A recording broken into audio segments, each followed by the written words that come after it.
I still remember the night that changed everything, the night I met the man who would alter the way I saw the world, myself, and what it truly means to live.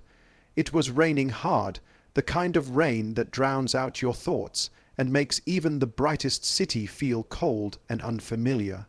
I was rushing home from work, drenched and exhausted, clutching a briefcase full of problems that seemed heavier than my own body.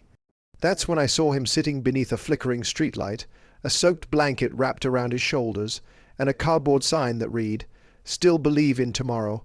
I don't know what made me stop. Maybe it was guilt, maybe pity, or maybe something deeper, something that whispered, "You need to listen." At first, I just handed him a few crumpled bills, muttering the obligatory "take care." But as I turned to leave, he looked up and said, "You look like the one who needs that more than I do." His voice wasn't bitter or sarcastic, it was gentle, almost kind. That single sentence rooted me to the spot. I found myself sitting down beside him, rain soaking through my coat, as if the universe had planned that exact moment. His name was Michael. He'd once been a carpenter, he told me, with a wife and daughter. He'd lost them both in a car accident 6 years earlier, his wife instantly, his daughter after 2 days in the hospital. He said after that, he couldn't bear to go home, couldn't bear the silence that filled every room.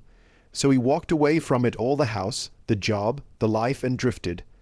What struck me wasn't the tragedy of his story, but the way he told it, not with despair, but acceptance.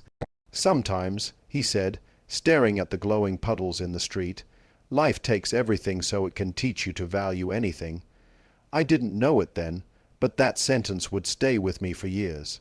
I began visiting Michael every week. At first, it was coffee and sandwiches, then blankets, then conversation. Over time, I realized it wasn't charity, it was companionship. He listened more deeply than anyone I'd ever met. I'd talk about my career, my stress, my failed relationships, and he never once interrupted or judged. Instead, he'd say things that felt like small pieces of truth, quietly dropped into the chaos of my life. One night, after I told him about losing a major promotion to someone less deserving, he smiled and said, "Maybe you were meant for something bigger than climbing someone else's ladder." That hit me harder than I expected. I had spent my entire adult life chasing titles, money, and validation, and yet, sitting beside a man who had nothing, I felt like I was the one impoverished. Winter came. The nights grew colder, and so did the city's heart. I tried to convince Michael to come to a shelter, but he refused. "I'm okay," he'd say with that calm smile. "There are others who need it more." Still, I brought him coats, food, anything I could. I even bought a thermos and filled it with hot soup every evening before visiting him. Then, one night he wasn't there. For days, I searched every corner of that block. I checked shelters, hospitals, even police stations. Finally, I found out from a volunteer at a nearby soup kitchen that Michael had been admitted to a hospital 2 weeks earlier. Hypothermia. When I reached the hospital, he was weaker but still smiling. I sat by his bed, clutching his thin hand. "You should have gone to the shelter," I said, trying not to cry. He just chuckled softly. "Don't waste your tears on me. Save them for something beautiful." Before I left, he made me promise one thing. Don't go back to sleepwalking through life.